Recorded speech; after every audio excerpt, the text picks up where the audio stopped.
आणि आता बातमी नाशिकमधून। नाशिकच्या तपोवनातल्या झाडांसाठी हिंदुत्ववादी संघटना सुद्धा आता पुढे सरसावल्यात। विरोधकांनी सुद्धा तपोवनमध्ये एकत्र जमत झाडांच्या संरक्षणाचा निर्धार केलाय। पाहूयात यावरचा हा रिपोर्ट। नाशिकच्या तपोवनातली झाडं वाचवण्यासाठी आता हिंदुत्ववादी संघटनाही पुढे येऊ लागल्यात। हिंदू महासभेनं वृक्षतोडीला विरोध करत सरकारचा निषेध केला। ज्या तपोवनातल्या वृक्षांच्या सानिध्यात रामसीतेनं वास्तव्य केलं, त्याच वनात साधूंच्या निवासासाठी वृक्षतोड का, असा सवाल अनेक साधू महंतांनी उपस्थित केलाय। टक्केवारीसाठी खिशे भरण्यासाठी इथं सिमेंट जंगल करू नका, हात जोडून विनंती आहे। अजून नाशिकमध्ये हजारो एकर जागा पडलेली आहे, दहाव्या मैलावर जागा आहे। कुठं काही सांगत नाही तुम्हाला काय हब बांधायचा ते हब बांधा। अहो तुम्ही आतापर्यंत IT पार्क नाही केली नाशिकमध्ये, आणि आता हे आमच्या हिंदूंची साधू संतांनी वास्तव केलेलं आहे, प्रभू रामचंद्रांनी तिथं वास्तव केलेलं आहे। ती झाडाची जागा तर सोडा, कुठं एवढं पाप फेडसाल। लोकांच्या भावना अजून बी तुम्ही तीव्र करू नका, कारण की हे कोणत्याही साधू संतांना सहन होणार नाही की झाडं तोडून आम्ही तिथं बसू। हे दंडकारण्य आहे, याला तपोवन का म्हटलं जातं? ते दंडकारण्य आहे। इथं रामाचा वनवास रामांनी या ठिकाणी भोगलेला आहे, आणि या ठिकाणी हे वाचवलं पाहिजे। या शहराचा हा आत्मा आहे।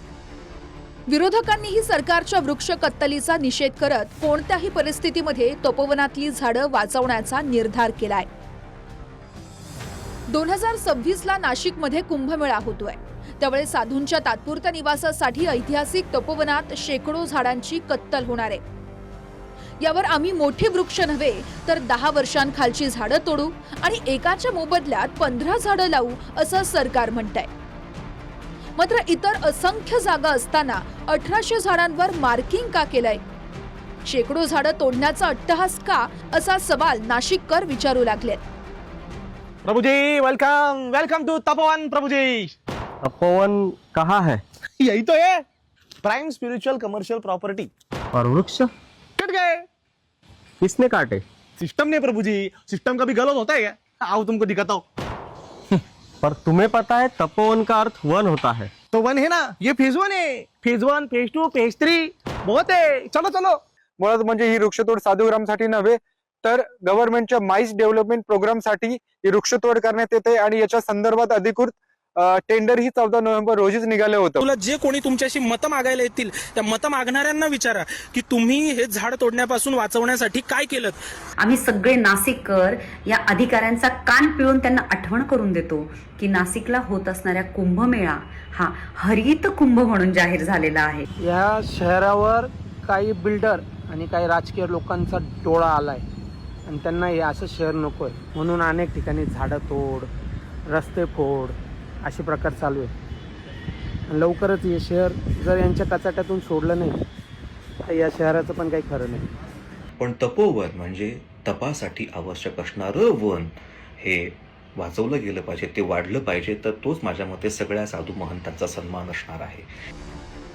सामनातून नाशिकचा कुंभमेळा, सर्व ठेके गुजरातकडे, व्यर्थ गेला तुका व्यर्थ ज्ञानेश्वर, या शीर्षकानं लेख प्रसिद्ध झालाय, ज्यामध्ये नाशिकच्या कुंभमेळ्यासाठी महाराष्ट्र सरकारनं 25,000 कोटींचं बजेट मंजूर केलं आहे।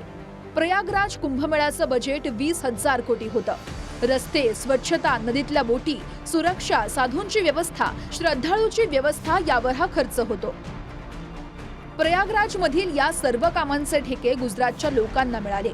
हे ठेके गुजरातच्याच लोकांना मिळावेत यासाठी उत्तर प्रदेश प्रशासनावर दबाव होता। आता नाशिकच्या कुंभमेळ्याचे सूत्रधार मंत्री गिरीश महाजन आहेत। 25,000 कोटी कुंभमेळ्याचे म्हणून त्यांच्या खिशात आहेत। नाशिकात देखील सध्या गुजरातच्या ठेकेदारांचा वावर वाढला आहे, म्हणजे नाशिक कुंभमेळ्याचे बहुतेक सर्व ठेके हे गुजरातच्याच लोकांना दिले जातील। महाराष्ट्राचे मंत्री गिरीश महाजन आणि त्यांचे लोक या ठेक्यातून फार तर मोठी टक्केवारी वसुली करतील। याच पैशांवर नाशिक महानगरपालिकेची निवडणूक लढवून धर्मध्वजा फडकवली जाणार आहे। संपूर्ण देशात यापेक्षा वेगळं काही चाललेलं दिसत नाहीये। राम रावण युद्धात सत्याचा विजय झाला, पण आता भाजपने श्रीरामांचे सरळ अपहरण केलं आणि रावणाच्या मार्गाने देशाला नेत आहे।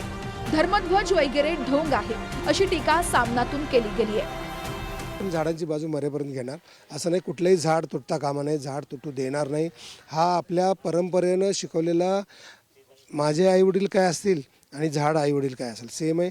ज्ञानेश्वरांचा अपमान आहे, तुकाराम महाराजांचा अपमान आहे, शिवाजी महाराजांचा अपमान आहे. शिवाजी महाराजांनी सांगितले तुमच्या काडीला पण हात लावता का तर विचारा तुम्ही.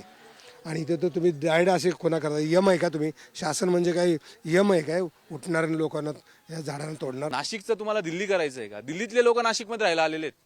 आता नाशिककरांनी कुठं जायचं राहिला?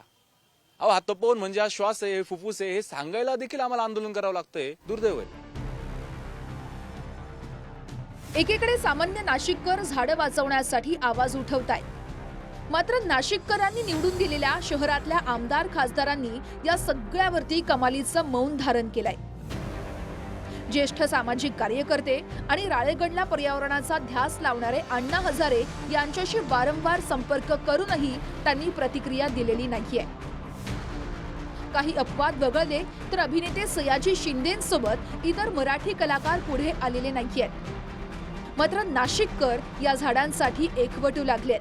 पक्षाच्या किंवा कुठल्या धर्माच्या विरोधात येतो किंवा हिंदू धर्माच्या विरोधात जातो याचा काय संबंध आला?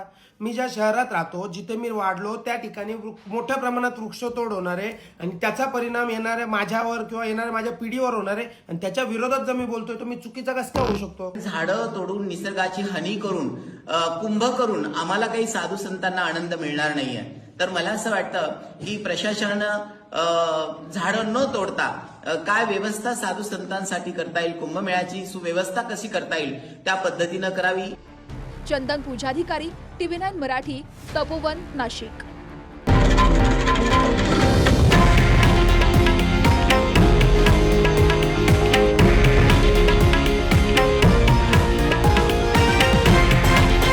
हे आहे देशातील नंबर 1 न्यूज नेटवर्क आणि आपण पाहत आहात TV9 मराठी, एकमेव.